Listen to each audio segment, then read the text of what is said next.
La palabra fake news se convirtió en una de las más populares en el 2016 y 2017, después de que un mandatario en particular resignificara la palabra como un menosprecio hacia cualquier noticia con la cual simplemente no estuviese de acuerdo o no fuera buena para su imagen. Pero, ¿qué son las fake news? La desinformación no solo se trata de noticias falsas. Existe una elección intencional de datos parciales, incompletos e incluso alterados. Entre un contexto falso y un contenido manipulado, la realidad es de que los desórdenes desinformativos a los cuales estamos expuestos diariamente, sobre todo en las redes sociales, resultan ser mucho más complejos de lo que creemos. Es por eso que hoy en día resulta más importante que nunca entenderlos e identificarlos. Buenos días. Mi nombre es Paulina García y a nombre del Centro Alemán de Información, el canal oficial del Ministerio de Relaciones Exteriores de Alemania para los países hispanohablantes de América Latina y el Caribe, les doy la más cordial bienvenida a este panel online, Hablemos de Desinformación. En los últimos meses estuvimos compartiendo en redes sociales nuestra línea comunicacional Juntos contra la Desinformación. Estuvimos revisando conceptos clave, abordamos algunos tips para combatir e identificar la desinformación, hablamos sobre desinformación climática, de género e incluso hablamos también de alfabetización mediática e informacional. No obstante, sabemos que siempre hay más por aprender. Es por eso que hoy hemos reunido a un panel de 4 expertas en el tema, que ya sea desde el periodismo, la academia o el fact-checking, se dedican no solo a desentrañar el fenómeno de la desinformación, sino también a que nosotros, las audiencias, contemos siempre con información verificada y confiable. El día de hoy me acompañan Daniela Mendoza, periodista feminista y docente con más de 20 años de experiencia. Fundó y dirige Verificado. Colabora en la coordinación de Red de Periodistas del Noreste de México. Es consultora de medios independientes y enseña en universidades de México como la Autónoma de Nuevo León, la Universidad de Regiomontana y el TEC de Monterrey. Es experta AMI por la DB Academy y miembro del International Visitors Leadership Program del Departamento de Estado de los Estados Unidos. Estimada Daniela, te agradezco mucho que nos acompañes. Bienvenida. Muchas gracias, es un placer. Continuamos con Agustina Rossi, licenciada en Sociología por la Universidad Nacional de La Plata y magíster en Estudios de Género por el Colegio de México. Actualmente se especializa en investigación y evaluación de políticas públicas con perspectiva de género, especialmente en prevención de las violencias y participación política. Es autora de Nunca seremos las mismas, la vida de las mujeres a partir del Ni Una Menos, testimonios de una transformación. Agustina, es un placer tenerte por acá. Muchas gracias por acompañarnos. Hola Paulina, hola a todas. Continuamos con Patricia Novoa, periodista ecuatoriana, asesora de medios en desarrollo y la ejecución de proyectos con socios locales de Deutsche Welle Academy en América Latina para el fortalecimiento de la libertad de expresión. Parte de su trabajo tiene un enfoque específico en la alfabetización mediática e informacional, las particularidades de la desinformación en América Latina y la reconstrucción de la confianza en los medios. Muchas gracias, Patricia, por acompañarnos. Gracias a ustedes, qué alegría saludarlas. Gracias. Y por último, tenemos a Olivia Sor, socióloga y periodista. Trabaja en Chequeado, la primera organización de fact-checking en América Latina, desde su fundación en 2010, donde actualmente es directora de Impacto y Nuevas Iniciativas. Coordina diferentes proyectos periodísticos dentro de la organización, entre ellos la TAM Chequea, una red de chequeadores latinoamericanos que reúne a 40 organizaciones de 18 países. Olivia, nos da mucha alegría tenerte por acá. Gracias por acompañarnos. Muchísimas gracias por esta invitación. Un gusto estar aquí. Y pues muchas gracias a todas nuevamente por estar por acá. Y a todas y todos ustedes que están siguiendo la conversación desde Facebook e Instagram, les agradecemos mucho que estén por aquí y los invitamos a que participen activamente en la conversación utilizando el hashtag Juntos contra la Desinformación. Más adelante también existirá la oportunidad de escuchar preguntas del público. por lo cual los invitamos a que también dirijan estas preguntas en la misma sección de comentarios. Esto, les recordamos, solamente está habilitado para la plataforma de Facebook. Y bueno, sin más preámbulos, hablemos de desinformación. Iniciemos con nuestro primer bloque temático titulado Entendiendo la desinformación desde perspectivas regionales y distintos ejes de incidencia. A mí me gustaría abrir la conversación con un dato. De acuerdo al Digital News Report 2023 del Instituto Reuters, el 62% de las personas encuestadas para el informe en América Latina y el Caribe admitieron tener una preocupación por distinguir qué es verdadero y qué es falso cuando se trata de noticias online. Yo considero que este porcentaje lo que refleja es una creciente inquietud por parte de las audiencias por entender cómo funciona la desinformación. Es por eso que me gustaría iniciar preguntándole primeramente a Daniela y después a Olivia cómo opera la desinformación desde sus países de cobertura. ¿Quiénes son sus actores? ¿Cuáles son sus objetivos y sus métodos? Daniela, te escuchamos. Muchas gracias, Paulina. Un gusto estar acá con todas las mujeres tan interesantes, inteligentes que me acompañan en este momento, en este panel. Quisiera hablar desde la perspectiva de lo que sucede en nuestro país, en México, pero también a un nivel muy general, porque tenemos que entender la desinformación como propósito deliberado de engañar. Este es como el concepto sobre el que nos queremos basar. Por lo tanto, actores desinformantes hay muchos y todo depende, evidentemente, de sus objetivos. Por lo tanto, podemos encontrar, por ejemplo, grupos nacionalistas mexicanos que los empieza a ver interesados en desinformar sobre el tema, por ejemplo, migrante. México se ha convertido en un país que es no solamente paso, sino destino y expulsor de personas en movilidad. Por lo tanto, es un fenómeno que está abarcando los titulares y que está en la preocupación de la sociedad en general. Y bueno, si hay algún grupo en específico que tiene alguna situación por sus ideologías nacionalistas contra los migrantes, pues entonces la desinformación que va a producir va a ir dirigida con este objetivo. Y eso es lo que yo empezaría por decir. Tenemos que observar cuáles son los objetivos de las personas o de los grupos para desinformar, porque no hay solo un gran ente desinformador. Todo esto tiene que ver con los intereses de grupos específicos. Lo vemos en elecciones ahora en México, por ejemplo, que las candidatas y el candidato presidencial mienten con datos. Es decir, ¿qué les interesa? Posicionar su agenda y sus propuestas por encima de la de sus contrincantes. Por lo tanto, mientras la candidata, digamos, oficial, utiliza los datos que se han generado durante los últimos casi 6 años de gobierno para apuntalar su propuesta, en muchas ocasiones estos datos son exagerados o sacados de contexto para lograr ese objetivo. Lo mismo sucede con los candidatos contrarios, es decir, ellos van a exagerar, descontextualizar los datos justamente para hacer quedar mal la propuesta del actual gobierno y de la candidata que va a la cabeza en las determinaciones electorales. Entonces, yo creo que una primera cosa que tenemos que entender en el tema de desinformación, las personas que veo con placer, que están más interesadas en entender, es que tenemos que irnos un poquito más atrás, dar un paso y decir, bueno, ¿a quién le interesa que las cosas sigan de esta manera o a quién le interesa que las cosas cambien?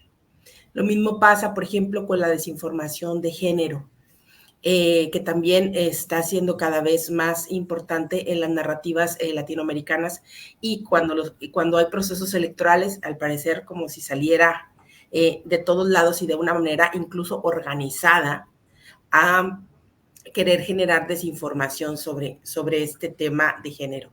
Entonces creo que lo más importante que debemos de tener en cuenta en este sentido es eso, es revisar quién está detrás de, cuáles son los objetivos, qué se está buscando, y así es como se mueven las narrativas. Y luego está esta otra desinformación que se produce porque nos pareció gracioso alterar un meme, alterar una foto, y aunque creyéramos que las personas no caen en este tipo de desinformación, que es totalmente evidente que se trata de una broma o un meme, ahí no todas las personas tenemos el mismo nivel de alfabetización mediática e informacional. Entonces creo que ahí hay el otro punto súper importante en el tema de desinformación. que necesitamos poner mucho foco en cómo saber consumir críticamente información.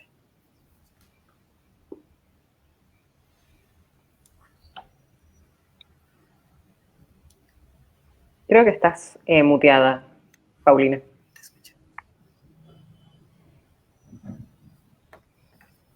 Sí, sigue sin escucharse.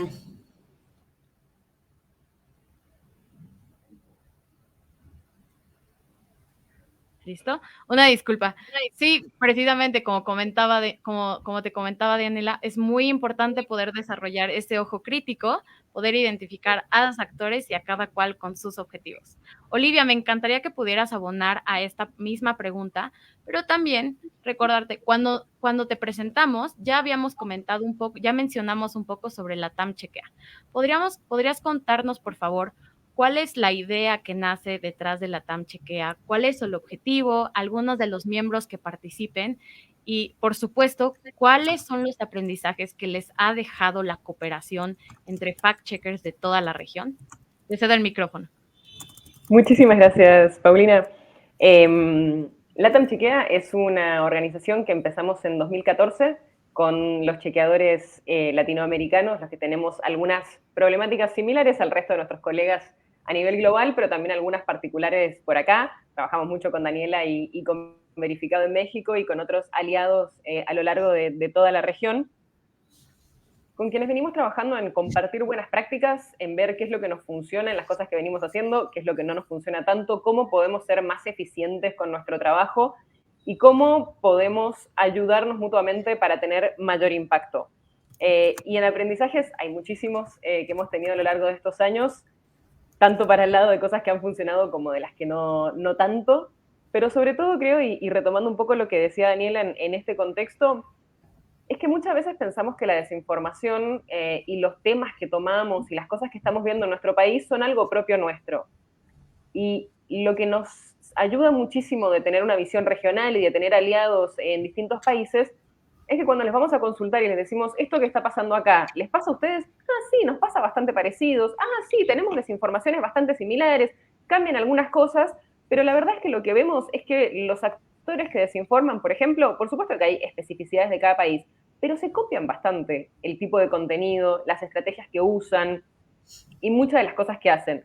Entonces, el hecho de trabajar de manera articulada, de poder compartir con colegas, nos ayuda mucho, porque la desinformación no tiene fronteras, se esparce entre países, más entre nuestros países que hablamos todos el mismo idioma es aún más fácil, pero incluso con otros países que no tenemos el mismo idioma, las traducciones se hacen rápidamente. Entonces, del otro lado, necesitamos también estar coordinados entre los que estamos luchando contra la desinformación para ser más efectivos. Y en eso creo que, volviendo al tema de quiénes son los actores y cómo circula la desinformación, nosotros sabemos que la desinformación en sí no es algo nuevo, que es algo que los rumores, las campañas sucias, las mentiras circularon desde siempre, antes lo hicieron de otras maneras, pero sí es cierto que con las redes sociales alcanzan un volumen y una rapidez que por ahí antes no era posible tener, y que eso hace que el fenómeno sea significativamente diferente.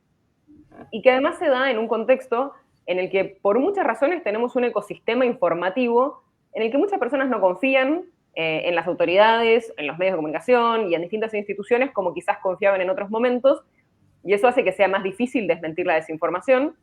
Es un ecosistema en el que tenemos además un exceso de información en muchos momentos. Me imagino que en México, ahora que están por ir a elecciones, de haber cantidad de cosas circulando sobre quiénes son los candidatos, cómo hay que votar, dónde votás, a qué hora, qué haces para el gobierno municipal, el gobierno federal, toda esa información que por ahí los periodistas que vienen trabajando con esto la tienen clarísima. La mayoría de los ciudadanos empieza a interiorizar con esto 2 semanas antes, 3 semanas antes, y de repente se encuentra con una oleada de qué es lo que proponen, qué dijo este, qué hizo esto el otro en el pasado, no sé qué. Y todo eso hace que sea muy difícil, cuando están bombardeando de información por todos lados, definir qué es verdadero y qué es falso. Es mucho más fácil que por ahí se cuele la desinformación. Todo eso es parte de ese contexto.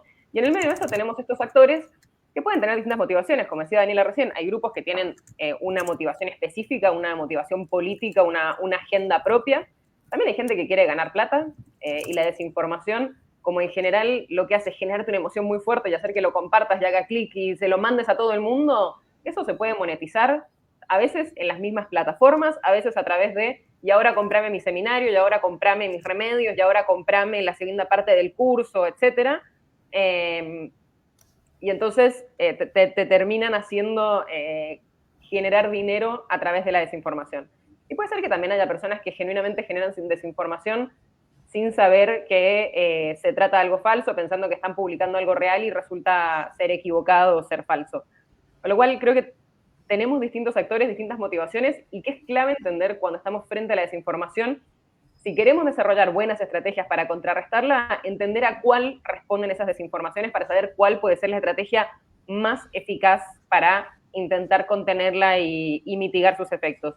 Y luego vienen los contenidos, que son muchas veces desinformaciones puntuales, una cosa falsa específica, pero que a veces viene mezclado en algo más general, mezclado, por ejemplo, con otro tipo de discurso dañino, como pueden ser insultos, agresiones y otro tipo de cosas que no son solo desinformación, y a veces cuesta aislar solamente lo que es la desinformación de discursos más generales. Y todo esto, como decía, lo vemos en cada uno de nuestros países. Cuando nos conversamos con nuestros colegas y con LATAM Chequea, charlamos sobre estos temas, nos damos cuenta de que es algo que vemos a nivel regional y muchas veces también a nivel global tenemos desafíos bastante similares. Gracias, Olivia. Qué interesante tu contribución. Muchas gracias por explicarnos también un poco sobre este entramado donde se mezcla la desinformación, incluso a veces con los discursos de odio, algunos discursos un poco más dañinos, que las personas a veces no se den cuenta que están compartiendo desinformación, y aquellos actores que saben perfectamente lo que están haciendo. Muchas gracias por tu contribución, y también a Daniela. Muchísimas gracias. Voy a pasar con Agustina, quien desde el equipo de Latinoamericano de Justicia y Género hace precisamente investigación sobre temas pues de género. Y creo, Agustina, que no hay mejor persona para intentar dar luz a esta pregunta. ¿Cuál es el impacto de las desinformaciones de género en el sostenimiento y legitimidad de políticas públicas enfocadas hacia las mujeres e incluso a diversidades? Te escuchamos. Bueno, hola, gracias Paulina. La verdad es que es una pregunta muy compleja y que viene muy a tono con el contexto en el que hoy estamos viviendo en Argentina y creo que en muchos países de la región. Les cuento un poquito sobre, primero, la investigación que hicimos de manera rápida para que entiendan de dónde sacamos estas conclusiones, pero estuvimos trabajando junto a Chequeado Argentina, ahí con Oli, en un monitoreo durante las elecciones presidenciales que acá en Argentina se realizaron a finales del 2023.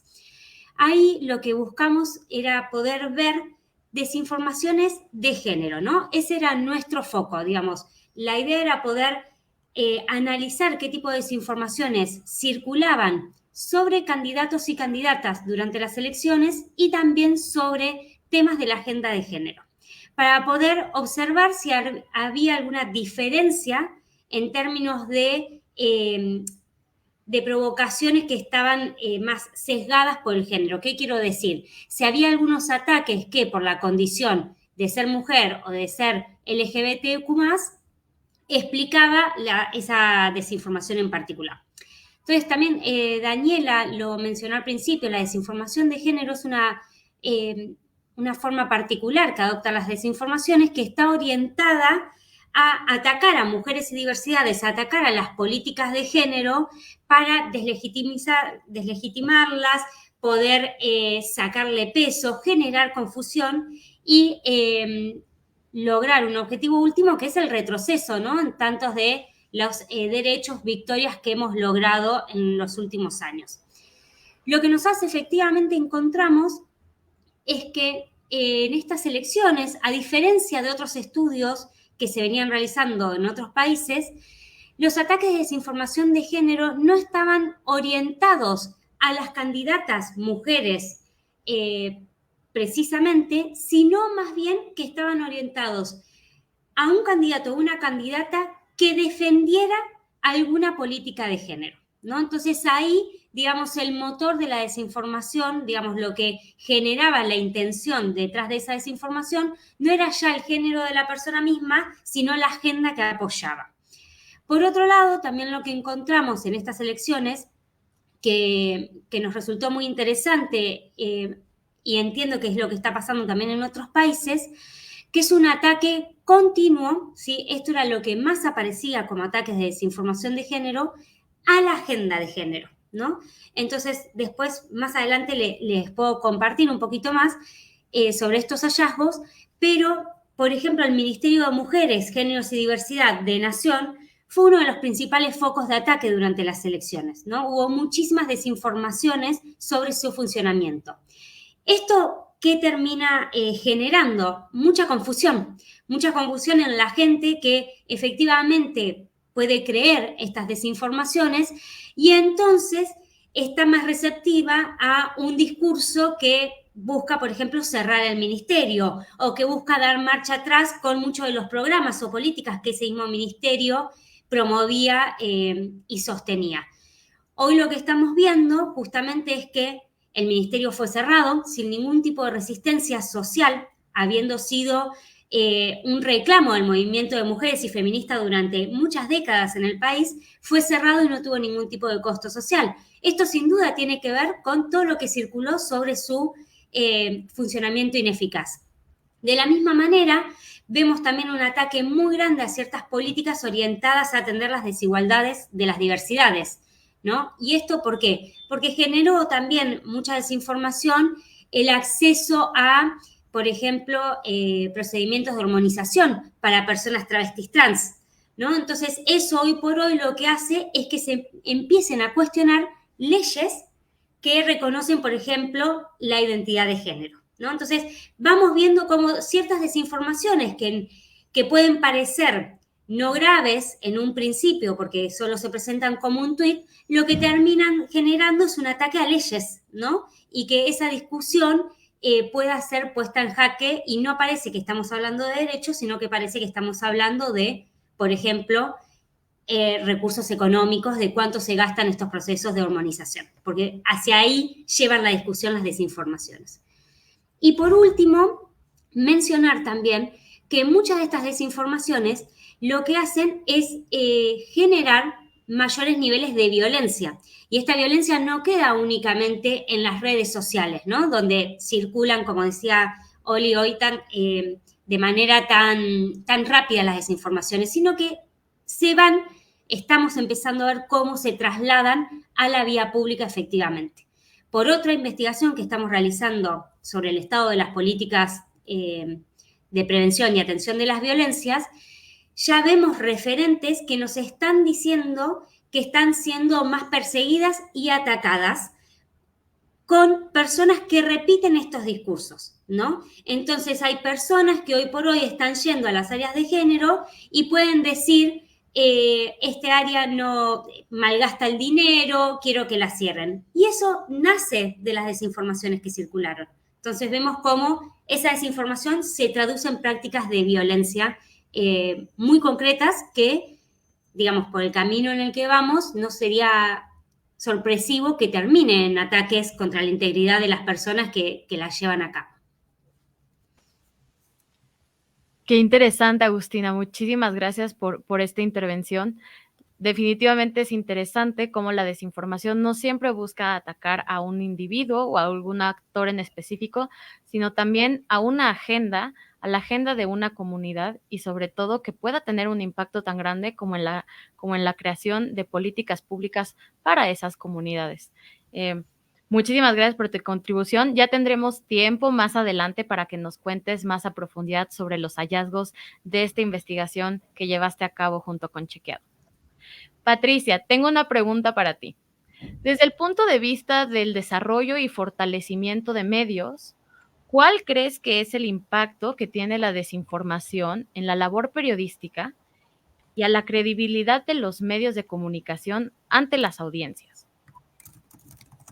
Muchas gracias, Paulina, y en referencia también a todo lo que ya mencionan hace un momento las compañeras, yo diría que principalmente erosiona la confianza, ya lo mencionabas tú al inicio de este diálogo, que acerca de este cansancio, ¿no?, de las audiencias y este deliberado rechazo a contenidos noticiosos que lo estamos observando y que lo han evidenciado algunos estudios a nivel internacional. Hay que tomar en cuenta también que la desinformación no solamente es peligrosa por ser manipulativa, por fomentar estos discursos polarizantes o estas campañas que también las mencionan de desprestigio, que generan esta parálisis por miedo y por duda, sino también por la ausencia de información. Por ello es muy amenazante la desinformación, la falta de información en ámbitos específicos es fundamental para entender no solamente cómo funciona el fenómeno en nuestra región, sino especialmente para entender la situación de grupos que usualmente ya son excluidos del debate público y también de las agendas mediáticas. Por ejemplo, hablo de mujeres, de población indígena, de jóvenes, y la inexistencia o la muy limitada oferta de información que esté relacionada con sus intereses, con sus preocupaciones, con sus retos cotidianos, hace que la toma de decisiones, tanto para su individualidad como para retos específicos como por ejemplo situaciones electorales, de decisión colectiva, muchas veces sea muy difícil o incluso contraproducente para estos sectores. Y desde el punto de vista del desarrollo de medios, del fortalecimiento estratégico de medios de comunicación, que es el trabajo que desde DW Academy impulsamos como parte de Deutsche Welle, del medio público alemán internacional. Lo trabajamos con actores locales en más de 70 países para fortalecer los derechos de libertad de expresión y de acceso a la información. Yo mencionaría 3 retos importantes y lo voy a ir complementando también con algunas propuestas, ya que pues hemos ido reconociendo bastante el diagnóstico y pues voy a ir un poco amarrando con algunas alternativas. La primera, mencionaría la comprensión del fenómeno como un problema multidimensional al que nos enfrentamos. Ya lo mencionaban hace un momento. Son esfuerzos sistémicos realmente los que la desinformación persigue como fenómeno. Entonces también lo debemos abordar de esta manera.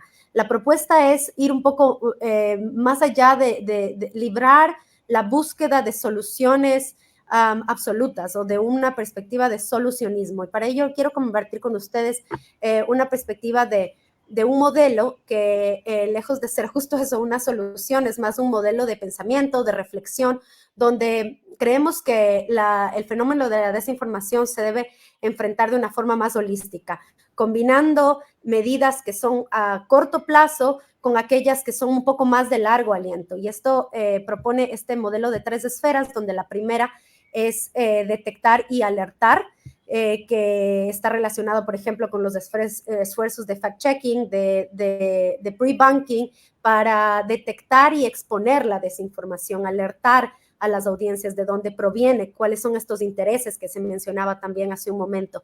Una segunda instancia de este modelo de 3 esferas es la creación, gracias por ese respaldo, ven ahorita en el color amarillo que la segunda instancia es el crear y diseñar, que tiene como propósito hacer que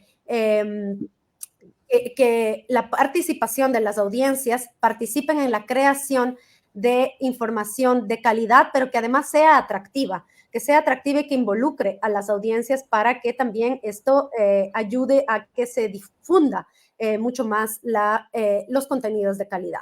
Y una tercera esfera está relacionada con educar y con apelar a que el periodismo, las fuentes de calidad sean defendidas y mejor posicionadas, valoradas por sus audiencias. Esto tiene que ver con apelar para que el periodismo de calidad tenga más búsqueda, tenga más presencia en las comunidades de información, la información basada en hechos y también fomentar una participación activa. Eso por el momento con el respaldo visual. Voy a ir al segundo punto de los retos, ahora que estoy un poco amarrando estas reflexiones. Y luego de esta comprensión del fenómeno multidimensional al que nos enfrentamos, yo diría que el segundo reto es la importancia de fortalecer a las fuentes de información confiables y evitar una excesiva atención al problema de la desinformación. Pues esto es lo que además fomenta mucho más esta falta de confianza, este escepticismo y por el contrario fortalecer al periodismo de calidad, al periodismo hiperlocal, que mira las necesidades de las audiencias, que puede llenar estos vacíos de información que lo mencionaba al inicio. Y un tercer reto, pienso que tiene que estar muy relacionado con el trabajo con las audiencias. Esto tiene que ver con un abordaje en alfabetización mediática e informacional, que lo abordaremos en un momento, y tiene que ver con lograr fomentar el pensamiento crítico y el diálogo significativo de las audiencias. ¿Con qué objetivo? Equipar a que los usuarios de medios de comunicación no solamente tengamos las habilidades para navegar en este complejo y rápidamente cambiante sistema informativo al que nos enfrentamos, sino sobre todo que tengamos las competencias para formar parte de las decisiones de cómo se están transformando este sistema de medios. Necesitamos audiencias que están activas y que no sienten más que todos los avances tecnológicos están un poco por encima de sus decisiones y que siempre vamos tarde. Hacia eso va la alfabetización mediática informacional y que seguro en un momento lo podemos ampliar y profundizar, que además también lo hemos trabajado con algunas de quienes nos acompañan hoy. Muchísimas gracias por tu contribución, Patti. Definitivamente esta aproximación holística que tienen al fenómeno de la desinformación debe resultar interesante no solamente para mí, sino también para todas las audiencias que nos están escuchando. Recuerden que pueden dejarnos sus comentarios y unirse a la conversación utilizando el hashtag Juntos contra la Desinformación. Y Patti, algo también muy interesante que mencionaste son estos vacíos informacionales y vaya que hasta parece irónico, ¿no? Que la desinformación pueda causar esos vacíos de información que tanto necesitamos las audiencias, sobre todo aquellas que, como mencionabas, ya de por sí se encuentran bastante al margen del debate público. Bueno, pasemos a nuestro segundo bloque temático, desinformación electoral. Este 2024 es considerado el año de las superelecciones. Va a haber elecciones nacionales en más de 60 países en todo el mundo y se espera que alrededor de 2,000 millones de votantes acudan a las urnas. Pero ya lo vimos, la desinformación nunca deja de fluir. Y es en periodos como estos, en un contexto electoral, donde la desinformación se divulga con un claro objetivo político. Ante la duda, que no cunde el pánico. Las audiencias deberíamos de tener acceso siempre a información verificada y confiable.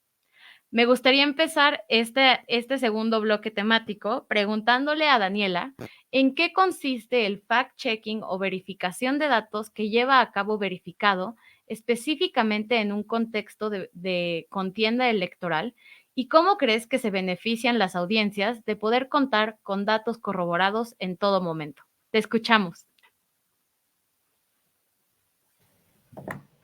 Muchas gracias, Paulina. Bueno, yo creo que la verificación de hechos como tal es una metodología de contraste de dichos y hechos contra los datos, que básicamente, con algunas pequeñas diferencias, es una metodología que utilizamos todos los fact-checkers en el mundo, ¿no? Con algunas pequeñas variantes, pero básicamente lo que buscamos es contrastar lo que se dice en la esfera pública, ya sea el discurso público emitido por autoridades o personas que tienen influencia y voz pública, o bien la desinformación viral que encontremos en la red, a veces producida por usuario, por error o por el deseo deliberado de engañar, ¿no? Entonces, el fact-checking es esta metodología que pueden ser entre 5 y 7 pasos dependiendo del medio de comunicación, que justamente nos sirven para seguir el camino de la información y poder contrastarla con los datos reales y observar si esto es verdadero o es falso o se está, como sucede últimamente en México en estas campañas, mintiendo con datos, ¿no? Que justamente es un fenómeno que nos está tocando ya aterrizando al tema electoral. Ahora, Verificado, ¿cómo afronta la desinformación? Un poco como lo platicaba Patti, desde un enfoque muy holístico. Porque además de hacer verificación del discurso público, también hacemos programas de alfabetización mediática e informacional, Compartimos herramientas para que las personas puedan verificar por su cuenta. Tenemos un aula virtual para que puedan ir a hacer uso de estas herramientas, y compartimos varios hacks y varias cuestiones necesarias justamente para eso, ¿no? Para llenar los vacíos informativos, porque no se trata solamente de reaccionar ante la desinformación, sino también de adelantarnos para ver qué puede estar generando desinformación o qué puede ser motivo de desinformación y actuar de manera específica. En estas elecciones, Verificado ha actuado a través de tres niveles, ¿no? Uno de ellos que nos pareció muy relevante fue que nos íbamos a encontrar ante unas elecciones con 2 candidatas mujeres en la punta. Esto es sin precedentes y con la posibilidad de tener una presidenta por primera vez. Por lo tanto, entendimos que el tema de género iba a ser un punto súper importante, y para ello creamos el Observatorio de Desinformación y Discurso de Odio. ¿Qué es lo que estábamos buscando? Observar cómo se manejaba la información desde las candidatas, desde los actores políticos hacia las candidatas, desde las audiencias hacia las candidatas y desde las candidatas hacia afuera, ¿no? Y justamente también pusimos mucho foco en las acciones afirmativas para grupos vulnerables, porque se determinó que hubiera alrededor de 63 candidaturas a nivel federal por cada partido político para personas de la diversidad, afromexicanas, personas de ascendencia indígena, personas con discapacidad. Entonces, este combo determinamos que teníamos que revisarlo a profundidad y que teníamos que ver cómo es que la desinformación de género estaba vinculándose. Y ahí justamente fue que nos dimos a la tarea de observar, no es que hubiera demasiada desinformación, pero encontramos mucho discurso sexista, y allí entró esta parte de alfabetización mediática, de decirle a la gente, este es un discurso sexista, este es un discurso xenófobo, y por qué es malo en el contexto de nuestra elección, por qué enrarece el ambiente, porque es un invitado no deseado en estas elecciones. Entonces, el Observatorio del Discurso de Odio y la Desinformación, que trabajamos en Verificado, alrededor de 28 contenidos, un podcast que se llama Del Dicho al Hecho, lo encuentran en Spotify, donde justamente empezamos a plantear estos temas sobre acciones afirmativas, sobre usurpación de funciones, sobre sexismo hacia las candidatas, y esta es una manera de aplicarlo desde la alfabetización mediática. Hicimos también la verificación de datos de los debates, porque sabíamos que estos son los 3 momentos en los que la ciudadanía en general como que pone más atención y más foco a lo que están diciendo las candidatas y el candidato a la presidencia. Y pues por último, siempre tenemos que tener este lado donde estemos constantemente en monitoreo de redes para revisar la desinformación viral, ¿no? Y algunas que parecieran de lo más absurdas, pero que tienen un gran ingrediente de la cuestión de las candidatas, es, por ejemplo, la ascendencia de la candidata Claudia Sheinbaum, que es una persona de ascendencia judía. Entonces, por ello se creó mucha información acerca de que ella tendría o ejercería acciones para prohibir el culto católico o de otra religión, ¿no? Que uno creería, esto no es cierto, ¿no? Nadie va a cerrar la Basílica de Guadalupe en la Ciudad de México, pero hubo gente que creyó que si llega a ganar esta candidata es una de sus primeras acciones, ¿no? Entonces, la verdad es que para tener un enfoque holístico en el tema de la cobertura de las elecciones tenemos que tener en cuenta el contexto, y el contexto aquí fueron 2 candidatas mujeres a la punta, una transversalización del sexismo y de la desinformación de género importante, pero también teníamos que poner el foco en los debates y en lo viral. Así es que, como una orquesta, como hombre orquesta, una orquesta pequeña de 5 personas que trató de funcionar como una sinfónica, así es como nos dimos a la tarea de cubrir las elecciones en México. Es sorprendente verdaderamente todo esto que comentas, y quiero aprovechar igual el momento para mencionar que agradezco mucho que todas estén aquí naturalmente, pero agradezco mucho que te des el tiempo a pocos días de las elecciones. Seguramente tu equipo y tú tienen una agenda muy apretada, así que agradezco mucho que estés aquí. Todas tus contribuciones están siendo muy valiosas para la audiencia, así que recuerden seguir la conversación. Estamos bajo el hashtag Juntos contra la Desinformación. Y qué interesante, Daniel, esto que mencionas, donde obviamente para estas elecciones, en el caso de México, el discurso sexista jugó un está jugando un papel importante y cómo tu equipo le está haciendo frente, ¿no? Muy, muy interesante.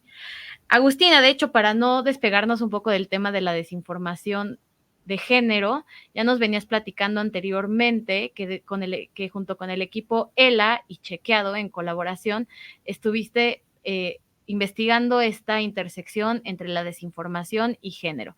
Ya nos estuviste platicando un poco sobre esta investigación, pero ahora te cedo el foro para que puedas contarnos más a profundidad sobre los resultados que obtuvieron de esta investigación. Adelante. Buenísimo, gracias. Bueno, exacto, ya les adelanté un poco de lo que salió, pero la idea ahora es contarles que nosotros, justo como les dije, fuimos a ver si había diferencias en la manera en la que se desinformaba sobre candidatos y candidatas, y si bien no encontramos que las hubiera, como les comentaba antes, solo basado en el género de esa persona, sí encontramos algunas formas de desinformación que en contexto electoral igual es interesante poner ahora sobre la mesa para que conozcamos también de qué manera circulan estas desinformaciones, cuáles son las narrativas que se construyen y, bueno, y podamos saber identificarlas.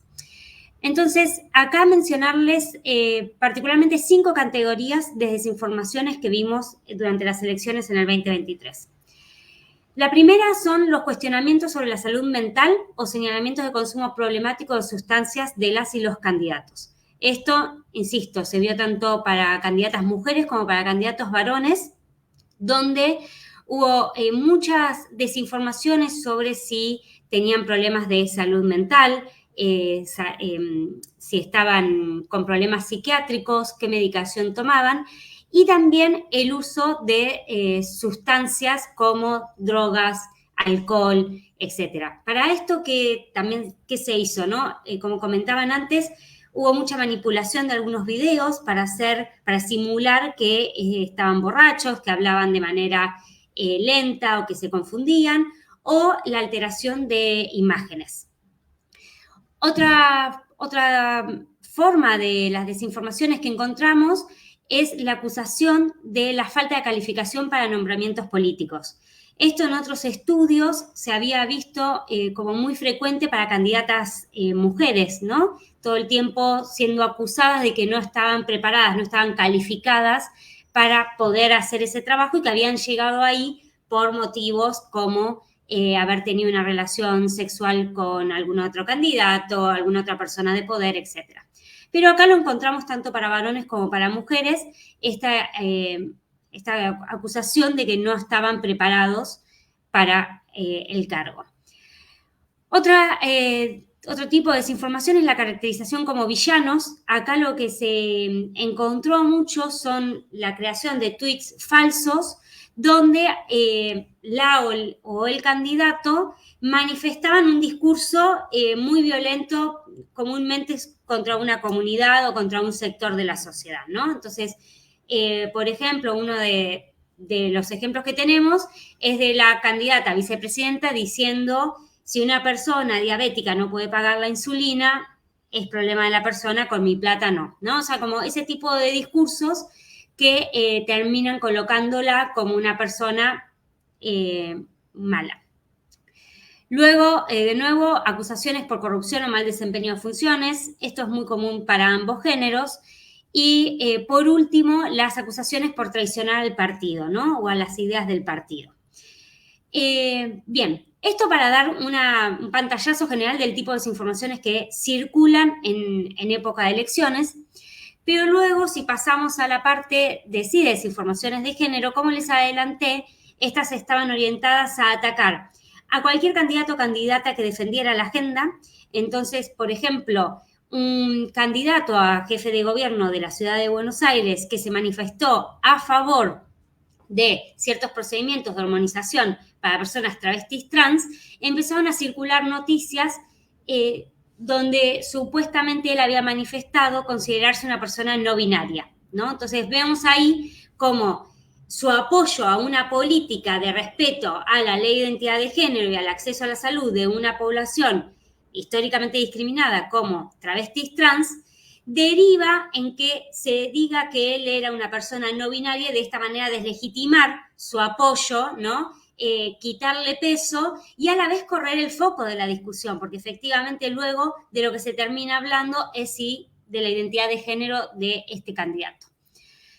También, como les adelanté, otra de los grandes focos de desinformación fue el Ministerio de las Mujeres, Género y Diversidad. Especialmente circularon muchas desinformaciones sobre el uso del presupuesto, ¿no? Entonces, acá hubo, por ejemplo, algo que se decía es que el ministerio recibía el 14% del presupuesto nacional para su funcionamiento y que la mayoría de ese presupuesto iba a salarios.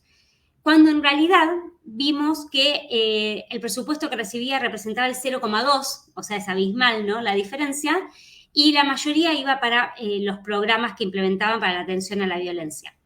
Pero bueno, fueron estas desinformaciones las que, como también ya mencioné, finalmente avalaron y generaron legitimidad en el cierre del ministerio como una forma de utilizar de manera más eficiente los recursos que tiene el país.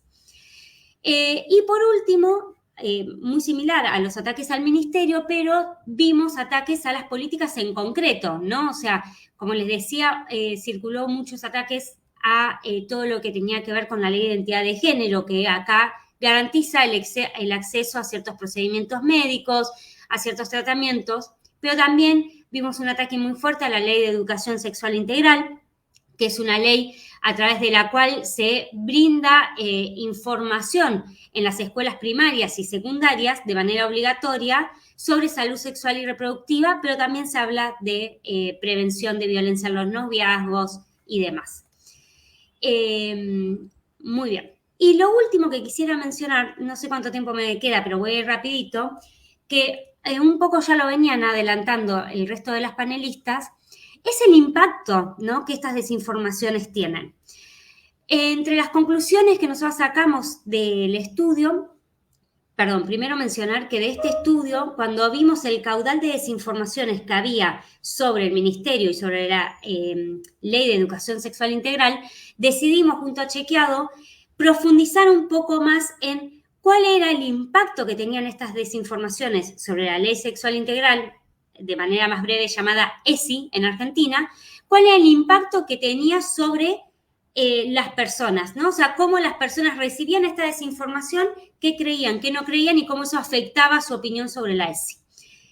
Bueno, efectivamente encontramos, no recuerdo ahora quién lo mencionó antes, pero que la desinformación es una forma de esa información que recibe la gente y que luego le puede hacer un poco más de ruido, puede cuestionarse un poco más o un poco menos, pero es información con la que se queda de alguna manera, ¿no? Entonces, esto es muy problemático, obviamente, porque ya con solo poner en redes sociales una mentira, ya se empieza a generar una bola que tiene algún impacto, aunque la gente no termine de creerlo del 100%. Entonces, acá lo que encontramos es, primero, que frente a la duda, por lo general, la información es dada por verídica, ¿no? A veces la gente puede dudar un poco más o un poco menos sobre si algo es una fake news, una desinformación, pero ante la duda se la cree. O lo que puede pasar es que a veces se considera que puede ser una información un poco exagerada, ¿no? Pero no por eso que sea una desinformación. Entonces, apareció esto mucho en las entrevistas, que mencionan, bueno, quizás no sea tanto así, pero algo de verdad debe haber, ¿no? Entonces, por ejemplo, con la ESI decían, bueno, quizás no en todas las escuelas están queriendo pervertir a los menores, no están queriendo hacer que los menores sean travestis trans, que era una de las desinformaciones que circulaba, pero en alguna escuela puede ser que suceda. Muy bien, otra de las conclusiones es que hay una predisposición a creer en aquellas desinformaciones que van en línea con lo que nosotros creemos ideológicamente. Luego, la politización de algunos temas, la politización de algunas agendas, como la agenda de género, genera un rechazo automático. La presencia de figuras políticas dentro de las desinformaciones levanta más dudas sobre la veracidad de los contenidos Y lo mismo sucede con las estadísticas. Cuando se ven estadísticas, la gente tiende más a dudar, ¿no? Nosotros que siempre creemos que trabajar con los datos, con la rigurosidad de la evidencia empírica ayuda, la gente desconfía de eso. Y por último, que como adelanté también antes, quizás pensamos que es una desinformación, quizás algo no nos convenza, pero nos vamos a quedar con eso. Y si eso lo vemos circular mucho, tenemos más predisposición a creer que entonces es verdad. Entonces, mientras más circule esa desinformación, más probable es que nosotros empecemos a creer que, bueno, que entonces puede ser cierto. Listo.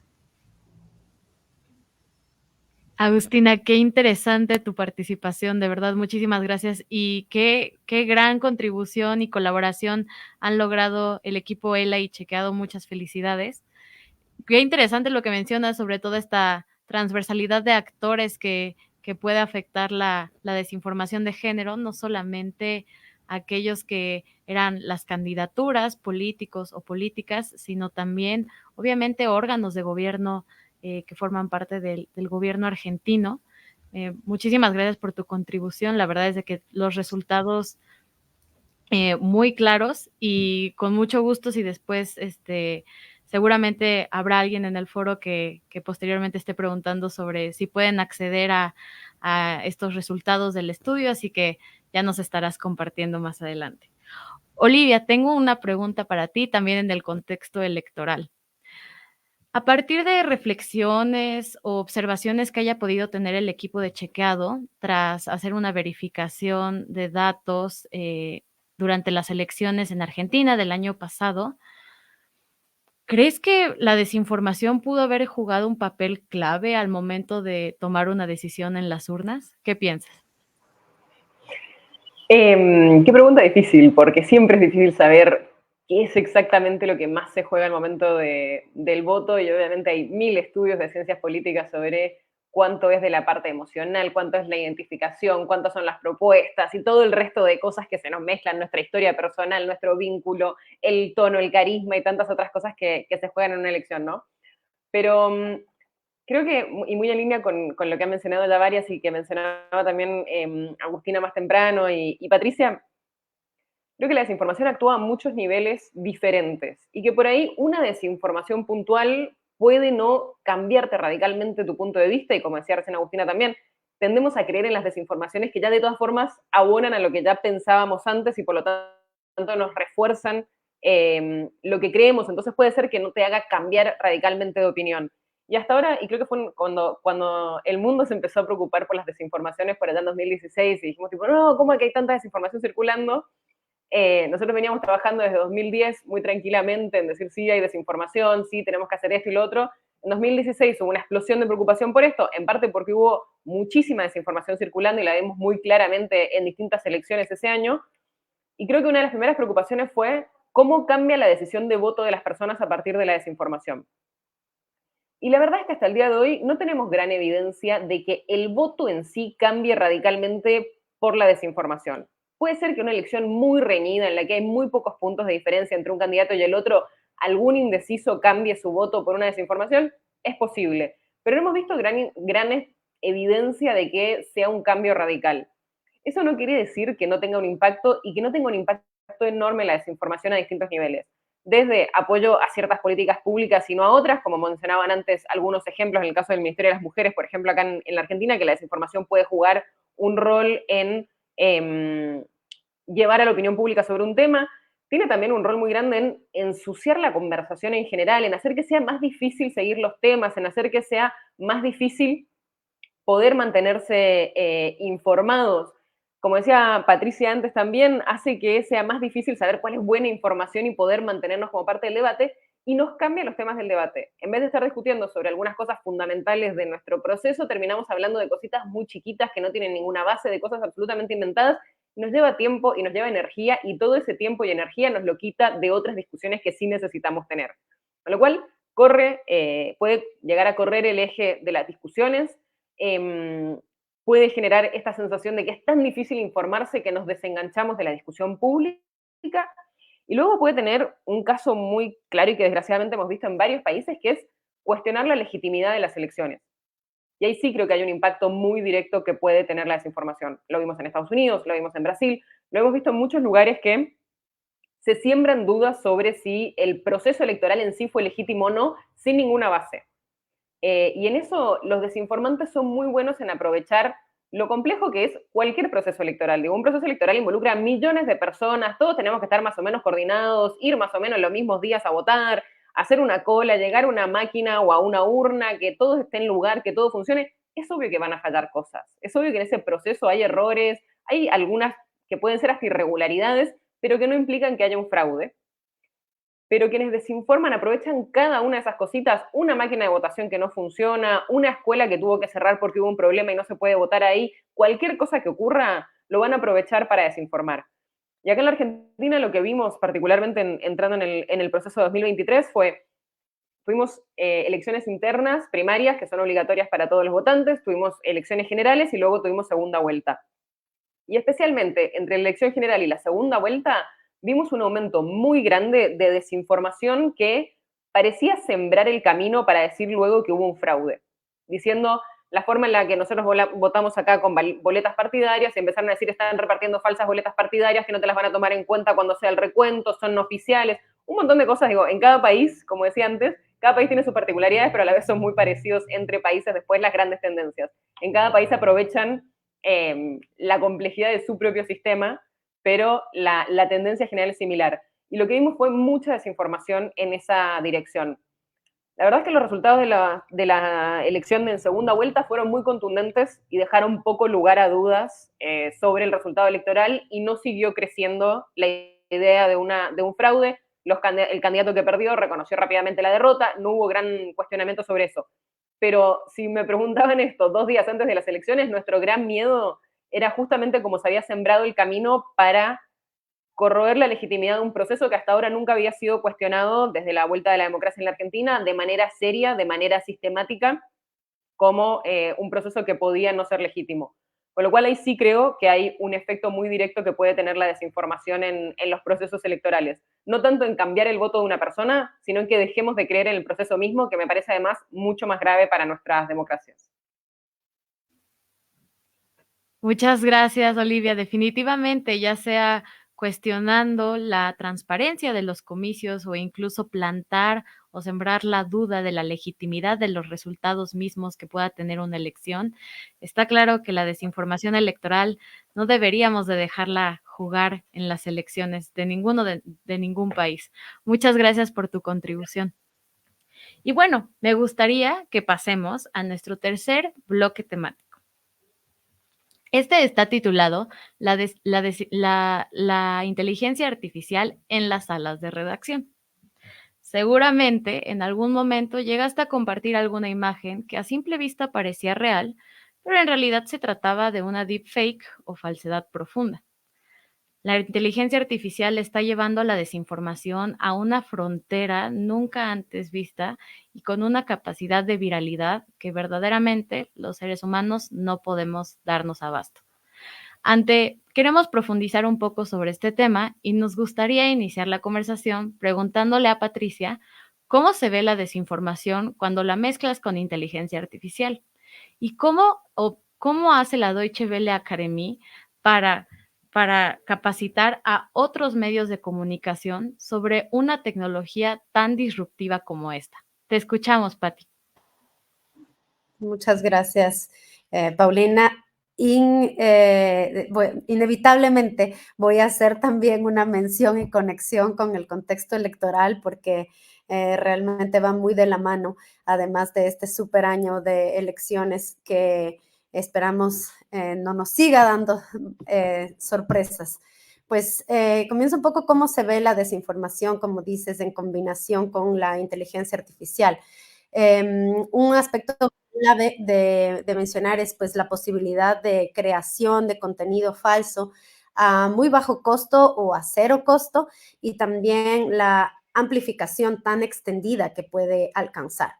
Y para ello, pues, voy a hablar de 4 puntos. Creo que puede poner un poco la luz en aspectos de riesgo, de problemas que realmente nos causan mucha preocupación. El primero tiene que ver con el volumen, la automatización y la amplificación, como le mencionaba ahorita. Estamos viendo cómo existe ya toda una gama de desinformación creada por inteligencia artificial, desde sitios web de noticias falsas generados completamente por inteligencia artificial que están emulando medios de comunicación, hasta llamadas falsas automatizadas, de estafas, o también en contextos electorales, como las que se han escuchado incluso de candidatos que desalientan a la población o a votar. Y cada vez es más difícil distinguir entre los contenidos auténticos de los contenidos manipulados. Antes de seguir con el rol de la inteligencia artificial, es clave también destacar que en el amplio alcance que sigue teniendo los contenidos manipulativos, los algoritmos de las plataformas digitales siguen teniendo un rol absolutamente determinante. Con un ojo a un segundo riesgo o problema de esta mezcla de desinformación con inteligencia artificial, diría que tiene que ver con la erosión de la verdad y con el impacto en la confianza. La confianza de los procesos y de las instituciones democráticas, que son los que se están erosionando. Y esto puede tener implicaciones o transformaciones estructurales en el espacio público. Pues cuando más se contamine nuestro ecosistema de información con contenido sintético, va a ser más difícil encontrar fuentes de información fiables, o cuando nos encontremos con ellas va a ser más difícil confiar, identificarlas. Y esta abundancia de contenido falso creado por inteligencia artificial desestima las pruebas, que tiene que ver con lo que mencionaba Olivia hace un momento, ¿no? Regímenes autoritarios pueden beneficiarse de este sentimiento de desconfianza o de esta facilidad de deslegitimar procesos. Por un lado, porque puede abrir la puerta para negar investigaciones o pruebas legítimas, y esto puede ser cada vez más recurrente. Hay también preocupaciones por la privacidad, que fácilmente se puede construir contenido explícito, no consentido, con imágenes de personas y llevar a graves violaciones, además de sus derechos. Y esto expone también a grupos vulnerables como mujeres y comunidades marginadas, que también lo escuchábamos hace un momento. Un tercer riesgo o problema tiene que ver con que, en general, uno de los grandes impactos de la inteligencia artificial y principalmente de la inteligencia artificial generativa es que limita la pluralidad de voces por falta de representación de las perspectivas con las que se programan estas tecnologías. Y este sesgo también aumenta este riesgo, que se mantengan en exclusión. Estos grupos, que son usualmente aislados, implica no solamente a estos grupos, sino sus características, como la diversidad de lenguas, de etnias, la posibilidad de incluir conocimiento desde la sabiduría ancestral y de distintas otras cosmovisiones que ya están ausentes o muy subrepresentadas en cómo se escribe el conocimiento, siempre desde una perspectiva del norte global. Y un último riesgo y problema al que quiero apuntar es que la inteligencia artificial, principalmente la generativa, podría también afectar a lo que ya hablábamos ahorita, ¿no? A elecciones, a decisiones colectivas determinantes para los sistemas con valores democráticos. Pues estas herramientas de tecnología sofisticada permiten la creación de campañas con estas narrativas polarizantes que confunden o que también hacen que el electorado desista de votar. Son herramientas perfectas para crear este tipo de campañas de una manera muy sencilla, bajo costo, y que alcance a grandes sectores de la población. En general, la manipulación política es uno de los riesgos, ¿no? Cada vez se ve más que se utiliza en desprestigio de candidaturas o la posibilidad de amplificación de discurso de odio, que es un arma para producir contenido que promueve el acoso, el desprestigio, o que realmente incita a la violencia. ¿De qué manera lo enfrentamos desde DW Academy con actores estratégicos como medios de comunicación, como organizaciones de la sociedad civil que también trabajan para enfrentar a la desinformación desde una perspectiva de derechos humanos, de fomentar competencias en las redacciones, pero también en las audiencias. Y precisamente consiste en encontrar enfoques más participativos que incluyan también a distintos sectores que por lo general no están sobre la mesa dialogando sobre estos temas. Está causa mucho miedo, causa mucha incertidumbre y gran parte del reto pasa por desinmensificar el término que ya causa tanta intriga. En DW Academy llevamos a la práctica la alfabetización mediática e informacional desde hace 10 años con distintos socios, como los sectores que mencionaba hace un momento, principalmente para fortalecer los derechos humanos. ¿Y cómo hacemos qué implica en concreto la alfabetización informacional? Propone que las audiencias o que el periodismo también viabilice el explicar de una manera cercana cómo funcionan estos sistemas, cómo funciona la inteligencia artificial. Si una persona sabe cómo se entrenan estos modelos de lenguaje y reconoce que el contenido, los textos, videos, los muy conocidos ahorita, temidos también deepfakes, están producidos por una inteligencia artificial, sabe que puede no ser real, que no todo es real, pero sobre todo que también es un contenido sesgado, que si es que utilizo herramientas de inteligencia artificial, existe la posibilidad, está presente la invisibilización de distintas formas de leer el mundo. Y la AMI es de esto lo que permite, que la audiencia no normalice y que no se acepte como únicas formas de encontrar respuestas o ideas, sino que de hecho las cuestione, que busque un poco más allá y que estemos más conscientes de que la importancia de que de que la información colectiva venga de mayor participación e integrar distintos criterios de ver el mundo. Esto tiene una implicación directa y decisiva también en cómo tomamos nuestras decisiones cotidianas individuales, tanto como colectivas, y también en temas de salud mental, de cómo nos relacionamos con la información. Por ahí lo dejaría al momento. Muchas gracias, Patricia. Sin duda, este adelanto que ya nos da sobre el concepto de la alfabetización mediática e informacional nos va a funcionar mucho para nuestro último bloque. También muy interesante esto que retomas y que ya habían comentado otras compañeras panelistas sobre el ruido que puede generar la desinformación al punto en el cual cree confusión entre las audiencias y no podamos reconocer debido a la saturación qué es verdadero y qué no. Muchas gracias por tu participación. Me gustaría seguir preguntándole a Daniela, si la inteligencia artificial y la desinformación están aquí y no parecen ir a ningún lado, ¿cómo pueden blindarse las audiencias ante ella? Pueden, es decir, tal vez obtener algunos tips para aprender a identificarla y así tal vez que podamos combatir su rápida difusión. ¿Qué nos dices? Bueno, yo creo que esto es una cuestión crucial.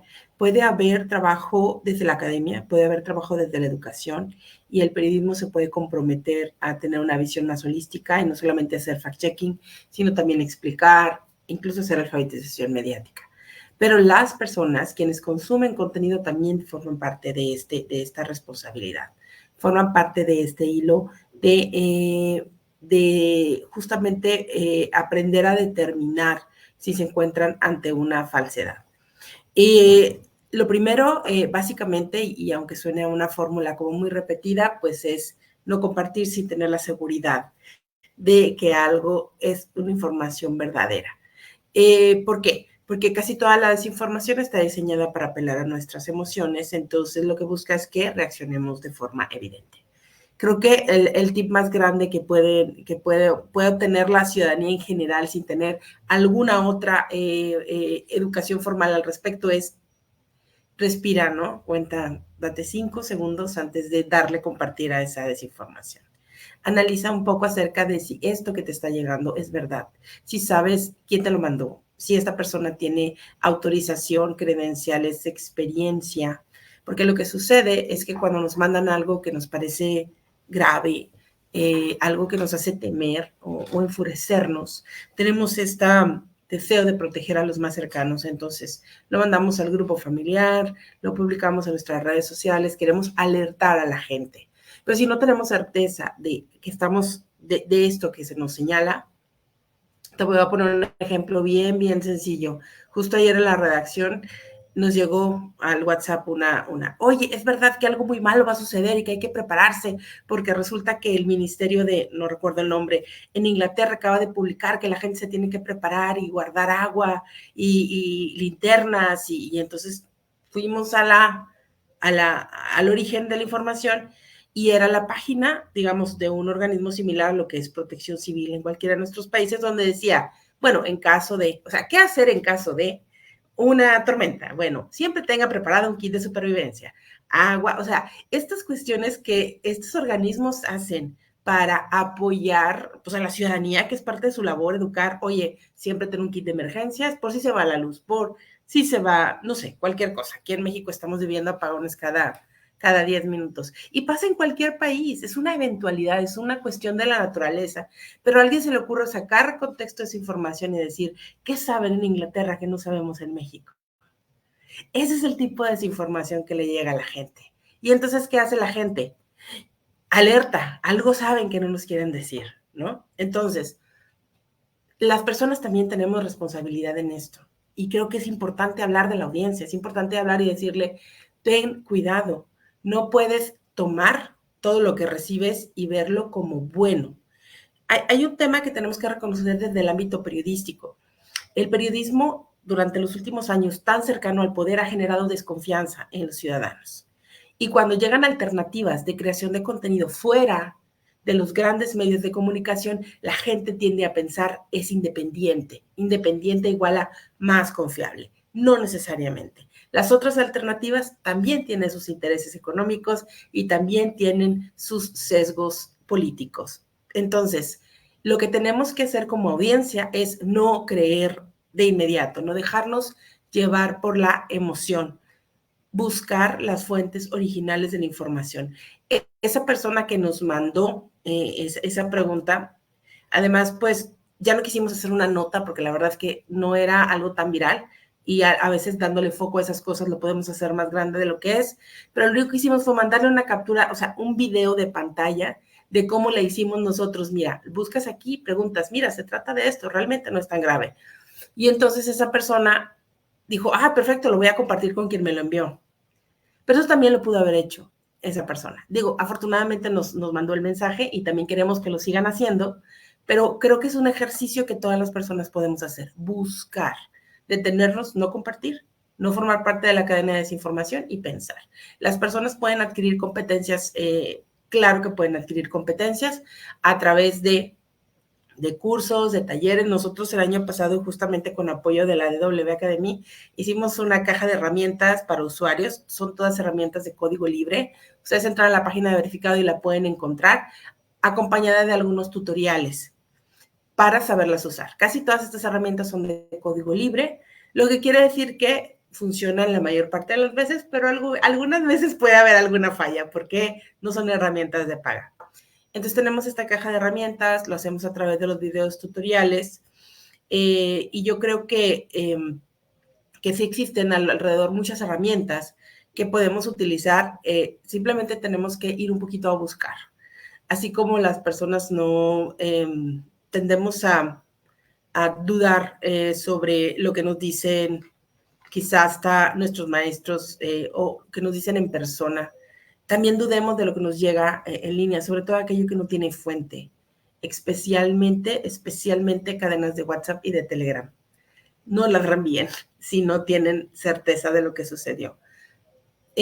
Duden un poco, y para lo demás, pues está la caja de herramientas de verificado y de algunos otros medios de fact-checking que tienen ahí a la mano eso. Nosotros en verificado nos hemos planteado que en todo el trabajo que hacemos tenemos que explicar a las personas cómo llegamos a las conclusiones a las que llegamos. Ese es otro modo de asimilar la alfabetización mediática e informacional y decirles a la audiencia cómo llegamos a las conclusiones que llegamos y ponerles todas las fuentes de información. Creo que el periodismo puede apoyar mucho a eso, siendo transparente, por ahí leí un comentario dentro de los comentarios que están arrojando a la sesión que tiene que ver con eso. Cómo se trabaja con transparencia, con metodología y con tender este diálogo con la audiencia para que plantee sus dudas, ¿no? Entonces nosotros seguimos teniendo ahí nuestras redes sociales abiertas, nuestro canal de WhatsApp abierta, y la mitad de lo que nosotros hacemos en verificación viene de la audiencia. Esto quiere decir que, aunque sea un pequeño grupo, pero hay gente consciente de que podemos apoyarles. Entonces, pues estos son los modos en los que podemos trabajar para ir haciendo que las personas desarrollen sus propias habilidades de verificación. Muy interesante esto que comentas, Daniela, y sin duda alguna creo que es importante tomar este paso en el cual nosotros como audiencias y muy presentes en las redes sociales, lo más probablemente, que asumamos este papel que podemos llegar a tener en la cadena de desinformación, identificamos lo que estamos haciendo y lo que no, lo que nos falta hacer para finalmente evitar la propagación de falsedades. Muchas gracias por tu participación. Y por último, para cerrar este bloque, me gustaría preguntarle a Olivia, si ya sabemos que la inteligencia artificial generativa está creando contenidos desinformativos con una calidad con la cual resulta verdaderamente difícil discernir entre lo verdadero y lo falso, pensemos si tal vez el periodismo no podría beneficiarse también de esta misma inteligencia artificial, digamos, para contrarrestar tal vez la desinformación. Puede utilizarse la inteligencia artificial también tal vez para agilizar procesos dentro de las salas de redacción. Y si es el caso, ¿hay cuestionamientos de ética periodística que deban tomarse a consideración? ¿Por qué no nos cuentas, Olivia? Claro que sí. Y digo, no voy a entrar más en todos los peligros de la inteligencia artificial, que ya Patricia los explicó muy bien.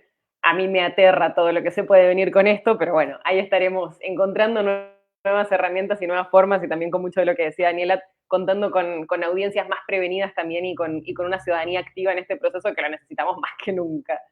Pero del lado positivo, para ponerle optimismo a esta parte, sí. Creo que hay muchísimo que la inteligencia artificial nos puede ayudar.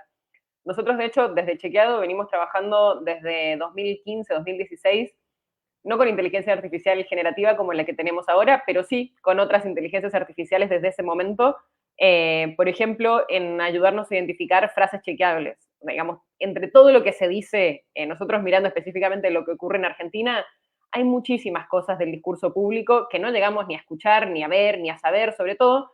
Nosotros estamos en Buenos Aires, en la capital, pero por ahí hay cosas que ocurren en otras provincias que tenemos menos información de eso, y entonces tenemos un bot que básicamente lo que hace es ir a recopilar entre un montón de fuentes que son medios de comunicación, discursos del Congreso, transcripciones, discursos del presidente y de otras autoridades, y nos dice todo esto es lo que se dijo chequeable hoy, para que después un humano con su criterio y con criterio editorial pueda decir esto es relevante, esto no es relevante y demás. Eso ya nos acorta un montón el camino y el proceso para tener todo eso. Usamos inteligencia artificial también, por ejemplo, para generar transcripciones automáticas. Cuando hay debates o discursos presidenciales que hacemos chequeos en vivo en los que queremos tener lo más rápido posible la frase exacta tal como se dijo, podemos apoyarnos en inteligencia artificial y tenemos un sistema que nos permite transcribir automáticamente lo que se está diciendo y asociar las frases que se dicen a chequeos que ya tenemos realizados para poder llegar más rápido con la información a las audiencias y que tengan los datos y los contenidos verificados de lo que se está diciendo en el momento.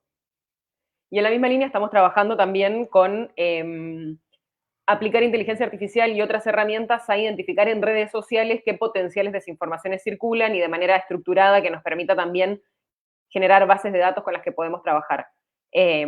Y también estamos trabajando muchísimo con toda la nueva ola de inteligencia artificial generativa y haciendo algunas cuestiones por ahora experimentales que nos permitan comunicarnos de manera más fluida con las audiencias, que les permitan a las audiencias interactuar con la información de una manera distinta, con todos los riesgos que sabemos de que todo puede fallar y que cada tanto estas inteligencias artificiales deciden alucinar y decir cosas que no tienen ninguna base. Pero en eso creo que me lleva también a lo que planteabas de las cuestiones éticas, en que creo que sí, en este proceso necesitamos ante todo ser súper transparentes y súper claros con quién está del otro lado, digamos. Si estás, por ejemplo, en nuestra línea WhatsApp, estás hablando con un humano, estás hablando con un chatbot, estás hablando con un chatbot que está generando contenido a partir de inteligencia artificial y por lo tanto puede alucinar, o es un chatbot que simplemente te va a traer links. Digo, todo eso creo que tenemos que ser súper transparentes en cómo comunicamos qué es lo que está viendo la audiencia, qué es lo que está viendo nuestra comunidad, de dónde vienen esos contenidos, cómo se llegó a ese proceso, porque también un gran problema que tenemos con esta inteligencia artificial es que no podemos explicar de dónde vienen estos contenidos necesariamente. Es un poco una caja negra que genera estos resultados, y eso va muy en contra del espíritu de nosotros, de los chequeadores, que como explicaba Daniela, explicamos punto por punto cómo llegamos a nuestra conclusión. Entonces creo que ahí tenemos que encontrar formas de ser transparentes de qué es lo que sabemos y qué es lo que no sabemos de lo que les estamos entregando a las audiencias. En todos los casos, tener, por ejemplo, si la vamos a usar para una nota o para verificar un contenido, que haya siempre mucha supervisión humana para asegurarnos de que sea una ayuda en el proceso, pero que haya una persona que efectivamente esté revisando por sobre eso, que esté bien. Entonces creo que hay que ser transparentes, que tiene que tener mucha supervisión. La transparencia también implica decir, esto puede estar equivocado porque lo está haciendo una inteligencia artificial. Y creo que a medida que esto avanza en distintos ámbitos, también los ciudadanos y las audiencias se acostumbran más a la idea de, bueno, la inteligencia artificial se equivoca, bueno, ya entendimos todos que esto puede ocurrir, y entonces también nos permite que entiendan que no es, por ejemplo, un periodista de chequeado el que le está hablando, sino una inteligencia artificial, qué implica eso y todo lo demás. Y sobre todo creo que es muy importante en este momento es saber para qué funciona bien la inteligencia artificial y para qué no. Porque también es verdad que pasan, digo, a todos, o a mí por lo menos, me parece increíble todo lo que puede hacer para el bien y para el mal, pero también es verdad que se instalan estas modas y de pronto queremos hacerlo todo con inteligencia artificial. Y la verdad que hay un montón de cosas en las que nosotros somos muchos mejores todavía que la inteligencia artificial. Entonces, saber cuáles son esos procesos en los que efectivamente el hecho de reconocer patrones, por ejemplo, cosa que hace muy bien, te sirve. Y no usarla para las cosas que no hace tan bien. Por ejemplo, buscar información, porque te inventa. Y te vas a pasar media hora verificando algo que te inventó de la nada y diciendo, ay, qué bueno que está este dato, y no existe. Entonces, creo que ese punto de probar y jugar con ella, entender qué hace bien, qué no hace tan bien, en qué partes del proceso lo podemos incorporar, cómo lo incorporamos para que no tenga, para que nosotros podamos revisar y controlar lo que está haciendo para estar seguros de que es correcto y hacerlo de manera transparente. Pero creo que en resumen nos puede ayudar muchísimo a producir más rápido, a cambiar de formatos, a traducir, a generar otro tipo de contenido. Digo, hay un montón de cosas en las que nos puede ayudar muchísimo. Creo que necesitamos aprovecharlo porque tampoco estamos en condiciones de desechar ayuda que nos puede llegar, pero que sí tenemos que ser muy estratégicos y muy transparentes en cómo lo usamos. Qué gran aportación, Olivia. Muchísimas gracias. Y muy interesante esto que mencionas, que si bien el ecosistema de medios de información se está aventurando a utilizar la inteligencia artificial en algunos de sus procesos dentro de las redacciones, también es muy importante mostrar transparencia ante las audiencias de que estas tecnologías se están utilizando y que no son libres de error. Muchas gracias por tu contribución. Vamos a pasar finalmente a nuestro último bloque temático de la transmisión. Este está titulado como Alianzas colaborativas y redes para combatir la desinformación. Casi que a manera de cierre, Olivia, casi que a manera de cierre, Agustina, me gustaría preguntarte ¿qué es lo más valioso que te llevaste de la colaboración entre el equipo ELA y Chequeado para la investigación de desinformaciones de género en las elecciones de Argentina en el 2023? Igualmente preguntarte si crees que el haber unido sinergias con Chequeado les permitió a ambos llegar a audiencias o públicos a los cuales tal vez por sí solas no hubiesen podido llegar. ¿Qué nos cuentas?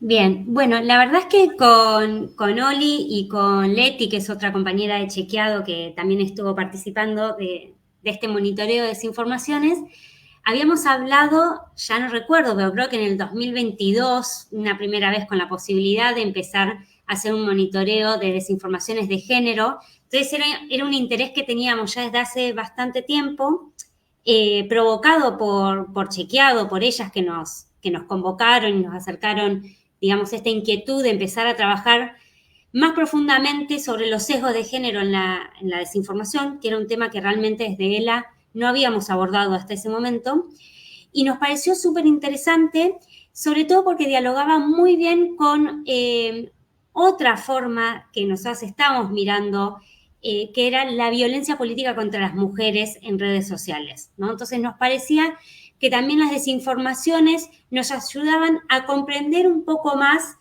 el mundo de las redes sociales y cómo hoy ese mundo está atravesado por distintos mecanismos de disciplinamiento y de intentar silenciar a las mujeres, ¿no? De distintas maneras. Entonces nos parecía súper importante poder trabajar con ellas, que son realmente las especialistas en desinformaciones, eso hay que decirlo.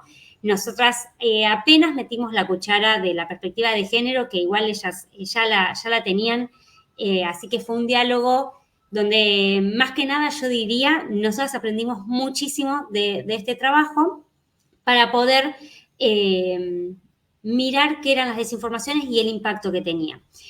Y ahora, respecto a la segunda parte de la pregunta sobre llegar a distintos públicos, yo creo que sí, pero es una respuesta que te doy en potencial porque estamos realmente ahora terminando las investigaciones, no las hemos todavía publicado y entonces vamos a empezar a trabajar en una estrategia de difusión, en una estrategia donde podamos dialogar con distintas organizaciones de la sociedad civil que estén trabajando el tema de desinformaciones, pero también discursos de odio, pero también violencia política en redes, digo, poder abrir un poco la discusión, así que eso es como la etapa, digamos, que se nos viene, el desafío que se nos viene, pero yo creo que sin dudas es algo que además tenemos la intención de hacer no solo con actores acá de Argentina, sino a nivel regional, para poder intercambiar qué es lo que está sucediendo, qué es lo que están encontrando en otros países.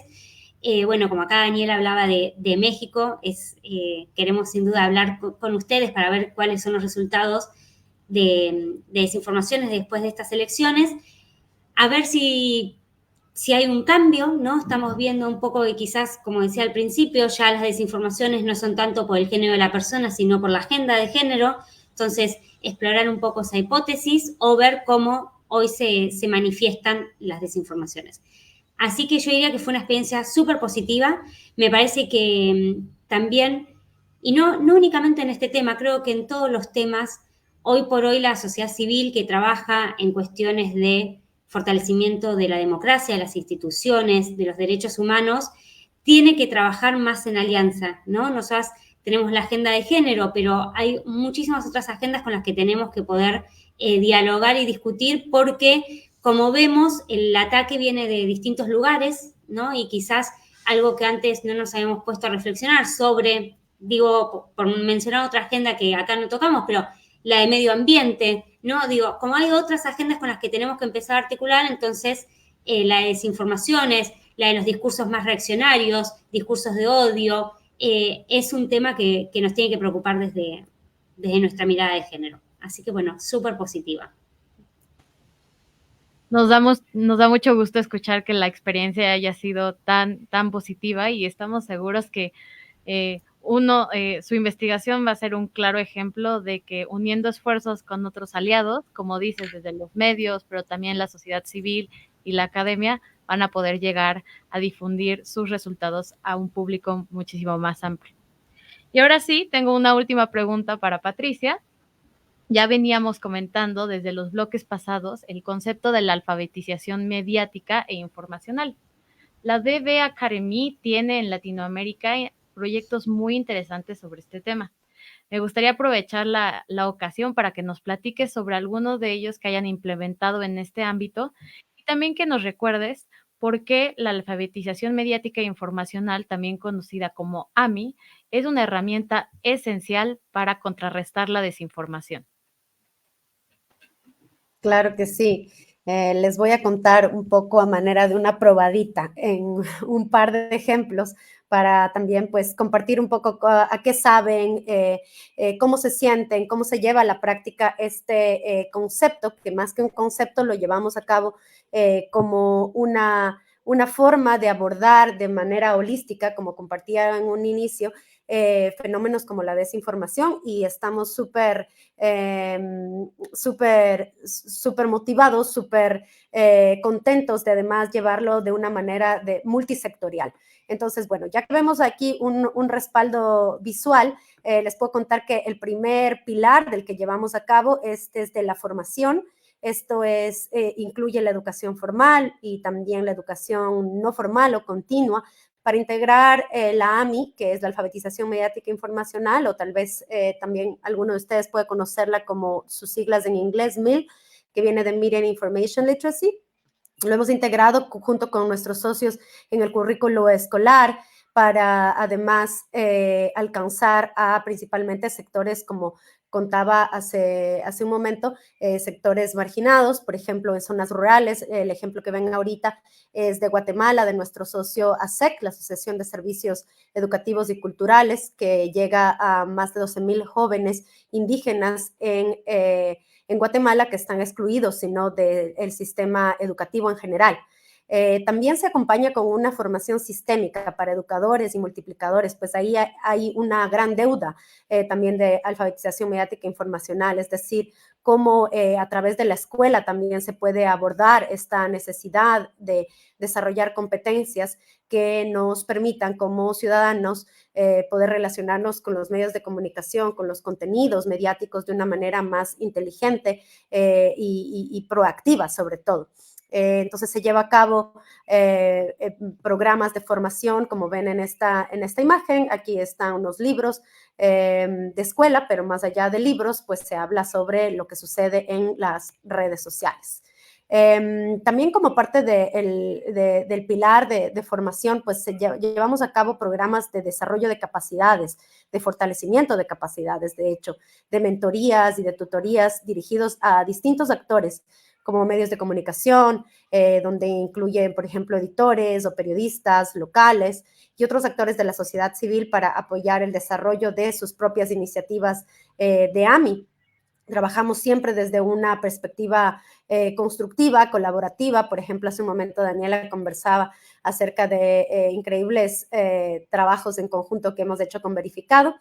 Pero ya que vemos aquí una imagen, les voy a compartir pues el pilar de la innovación.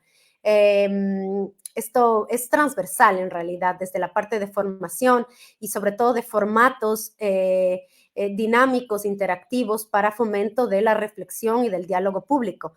Lo que ven en este momento son una suerte de juegos gigantes que junto con nuestros socios de instituciones educativas, por ejemplo, ahí ven la Escuela de Comunicación Monicarrera en El Salvador, junto con la UCA, hemos desarrollado juegos gigantes para trabajar desde la diversión, desde un efecto sorpresa para modificar o apelar a las emociones, que como decían hace un momento, es realmente el espacio más retador al que la desinformación ataca, nos refuerza nuestras creencias. Entonces, ejemplos como los que veían hace un momento son como tableros gigantes donde se tira dados y un poco se habla sobre fuentes de información confiables, o existe un escape room, una sala de escape móvil que visita instituciones educativas, visita zonas rurales y enfrenta a participantes a identificar perfiles falsos, a enfrentarse a cadenas de WhatsApp, que seguramente quienes nos escriben hace un momento nos dicen, bueno, ¿cómo hacemos para reconocer la desinformación detrás? ¿Cómo hacemos para reconocer, por ejemplo, el discurso de odio a través de memes que se disfraza de una manera muy sigilosa, pero también peligrosa, la discriminación a través de chistes y que se normaliza la violencia? Entonces, estas son como formas muy prácticas, muy didácticas de poner en comunidades, en espacios seguros, situaciones reales y activar eso que decía Daniel hace un momento, ¿no? El poder parar, reflexionar, no compartir o no normalizar, y cómo lograr que las audiencias sean actores activos, cuestionen y además decidan sobre cómo los medios de comunicación y las tecnologías están desarrollándose. Luego ven también una imagen de este teléfono y del trabajo que llevamos a cabo junto con socios como Comunicares en Guatemala, por ejemplo, que están especializados en comunidades indígenas para trabajar con sensibilidad, con pertinencia cultural en idiomas locales, pero no solamente en idiomas locales, sino en un entendimiento profundo, adecuado de cómo estas comunidades se relacionan con los medios de comunicación, donde además no están atendidas preocupaciones preocupaciones e incluso temáticas que no están reflejadas en las agendas mediáticas. Entonces, un ejemplo del que veían hace un momento es un juego que se llama Tinamit.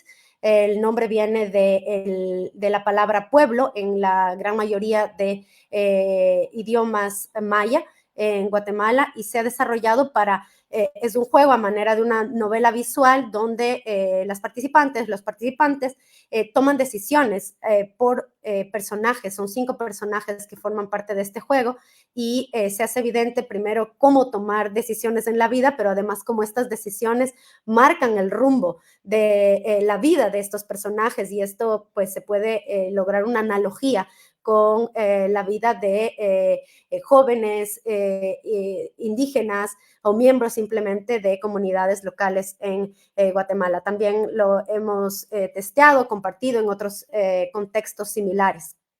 Esto en relación con la innovación, pero también apoyamos la investigación científica y la generación experimental de conocimiento, por ejemplo, a través de estos espacios para desarrollar soluciones que impulsan un poco más la participación.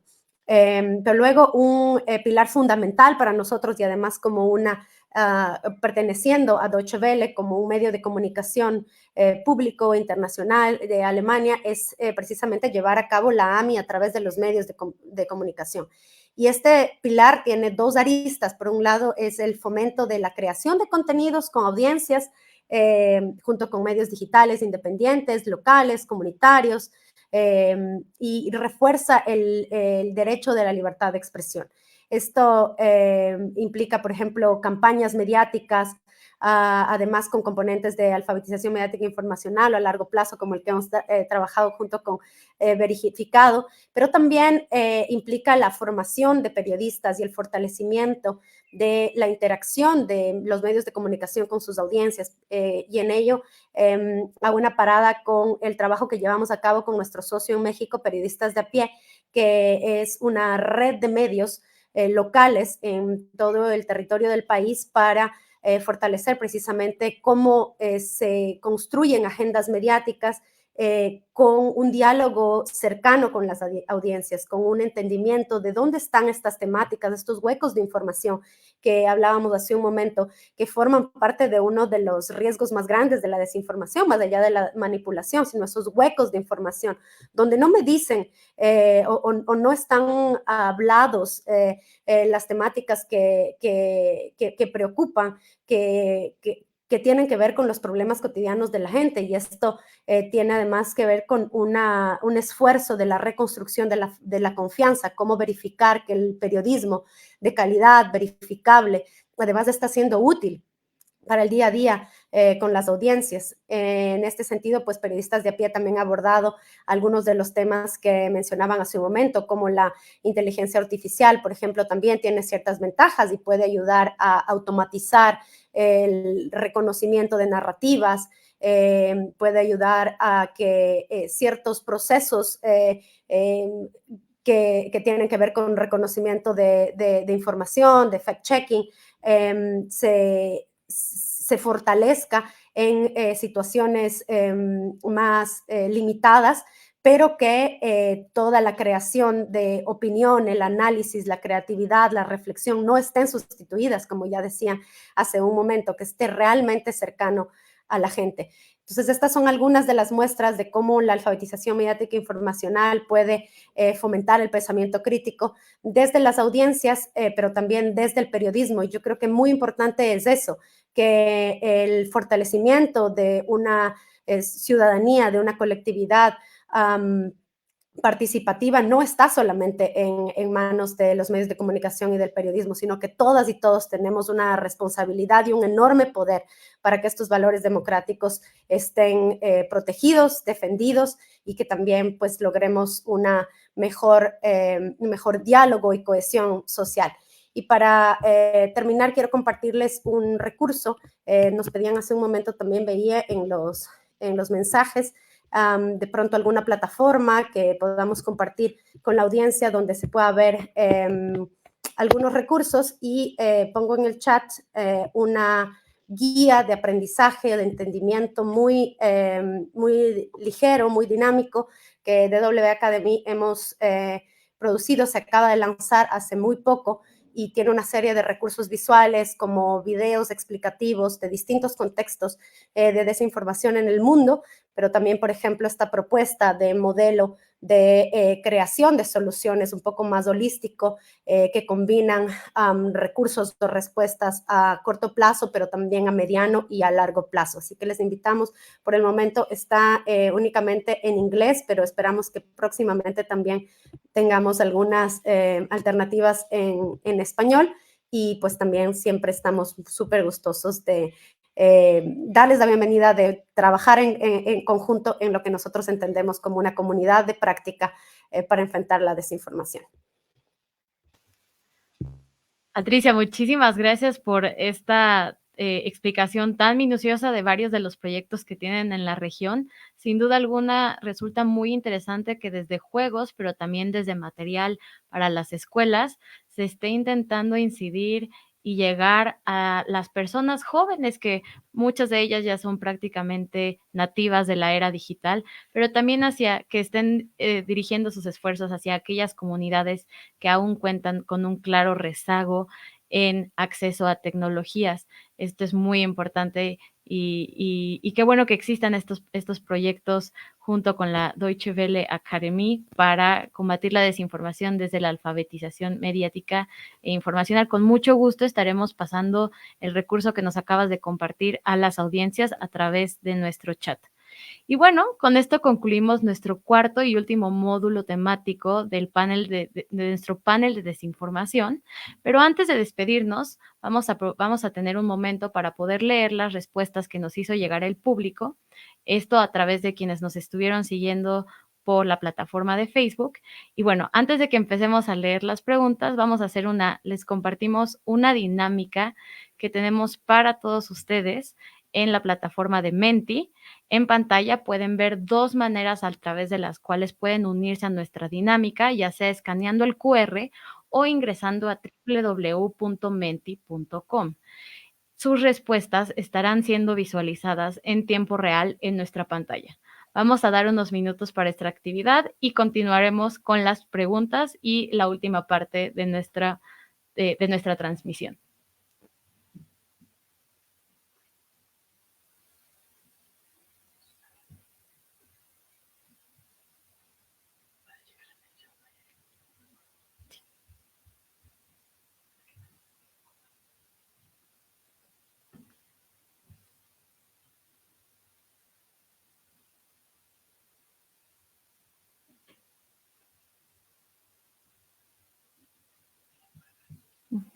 ¿Son las 2 de Claudia? Ok.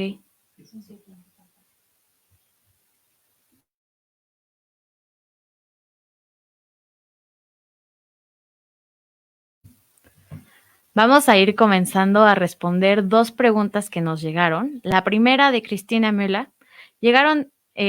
Gracias por estos tips. Una pregunta. ¿Hay alguna plataforma o juego que pueda usar con estudiantes de colegio o universidad para que empiecen a pensar en esta problemática? Y también quisiera saber qué proponen responder a esos chats familiares o de vecinos donde se comparte mucha desinformación, pero con el ánimo de ayudar. No sé si alguna de nuestras panelistas quiera tomar la batuta y responder a esta pregunta, dado que no está dirigido en particular a alguien. Yo tomo, si quieren, creo que Patricia mostró bastantes recursos que tenían ahí disponibles que deben estar buenísimos. Nosotros desde Chequeado también tenemos alguno, ahora si quieren compartimos los links. Pero sobre cómo contestar en esos chats, creo que es de las cosas más difíciles porque es muy fácil hablar del problema de la desinformación en abstracto. Es más difícil cuando es tu vecino, tu tío, tu amigo o quien sea que está compartiéndolo en un grupo. Nuestra recomendación siempre es hacerlo de forma privada, o sea, no exponer a la persona en el grupo entero, sino de manera privada, escribirle y decirle, me parece que lo que compartiste es una desinformación, no hay evidencia para esto, mira, acá te mando un poco más de información para que veas que esto es falso. Y si la persona es receptiva y abierta, que ella misma diga, uy, me equivoqué, perdón, mandé algo que no era, y que sea ella la que se corrija en el chat. Y si no, corregir a otros si es que es algo grave que se necesita aclarar. Y sobre todo hacerlo con toda la empatía y amor que podamos, de tratar de ponernos en en la situación de haber creído en eso, que probablemente es algo que te generaba miedo, que es algo que te generaba emoción o algún tipo de entusiasmo o algo fuerte, y tratar de ponernos un poco en ese lugar, no burlarse, no retar, no hacerlo de manera irónica, sino tratar de hacerlo con toda la empatía posible, de pensar que ninguno de nosotros es inmune a eso, nos puede pasar a todos, cada uno tiene los temas en los que sabe más y es menos probable que le pase, y otros temas en los que no sabemos tanto. A mí me pasa con desinformaciones, por ejemplo, con animaciones de animalitos todo el tiempo, porque soy muy mal en darme cuenta de que son falsos. Entonces, no nos pongamos nosotros en vamos a explicarle al mundo cómo son las cosas, sino tratemos de hacerlo más sencillos, amorosos y empáticos posible en ese proceso, que tenemos más chances además de cambiarle la opinión al otro.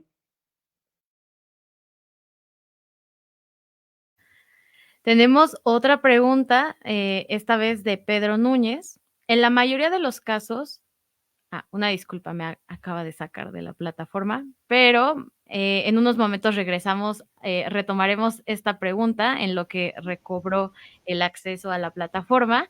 Y bueno, les seguimos animando a que participen en la dinámica de Menti, ya saben, escaneando el QR que les mostramos previamente, o también con el código de 6 dígitos que pudieron ver en pantalla hace algunos momentos, 64081933.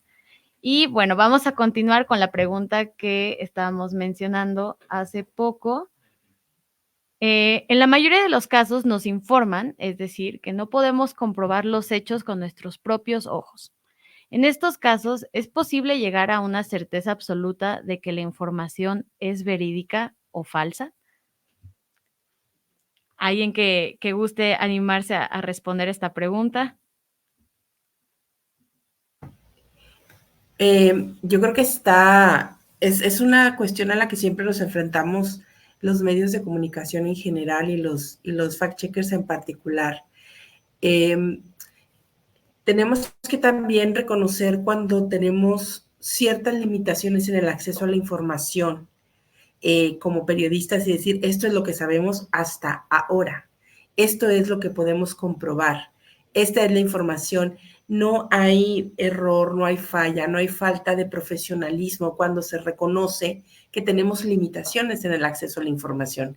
De hecho, el tener limitaciones en el acceso a la información es per se una información. Es decir, no podemos ir más allá de lo que no podamos contrastar como verificadores y como verificadoras de datos. Tenemos dichos, tenemos hechos, tenemos datos y hasta ahí es hasta donde podemos llegar. Cuando tenemos información para contrastar, entonces podemos verificar. Cuando no tenemos información para contrastar, no podemos llegar hasta ese punto. La recomendación siempre es, si se habla desde los medios de comunicación, es agotar las instancias que pudieran generarnos información al respecto y reconocer hasta dónde y cuáles son las limitaciones de nuestro caso. Creo que desde el periodismo nos es muy difícil decir hasta aquí pudimos, porque pareciera que no lo hicimos bien, pero sí lo hacemos bien, pero a veces no hay suficiente información, las leyes de transparencia no funcionan igual en nuestros países y cuando existen a veces no funcionan. El acceso al Internet es distinto en cada país, entonces vamos a llegar a las últimas consecuencias en la búsqueda y también creo que es necesario reconocer cuando tenemos una limitación específica, ¿no? Y cuando lo tengamos, explicarlo, comunicarlo de todas maneras es muy importante para frenar que se siga compartiendo desinformación. Pero creo que desde ese lado es crucial que hagamos lo posible y reconozcamos cuando no tenemos todas las herramientas. Muchas gracias, Daniela, por tu respuesta a esta pregunta que nos llegó del público. Vamos a seguir con otras preguntas que nos hayan llegado. ¿Cuál es el rol de la sociedad civil ante la transparencia en una democracia participativa? Esta tampoco viene dirigida hacia alguna de las panelistas en específico, entonces no sé si alguna quiera tomar la palabra.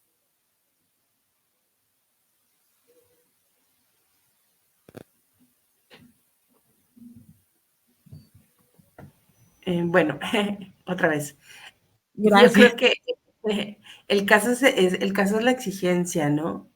Tenemos que saber hasta dónde podemos, depende de las limitaciones legales que tengamos en cada país, pero creo que todas las personas, al menos en México, tenemos el acceso a la información pública y tenemos que acceder a ese derecho, exigir ese derecho, solicitar que exista en caso de que no esté, y depende mucho de saber cómo funciona en cada parte de nuestros países.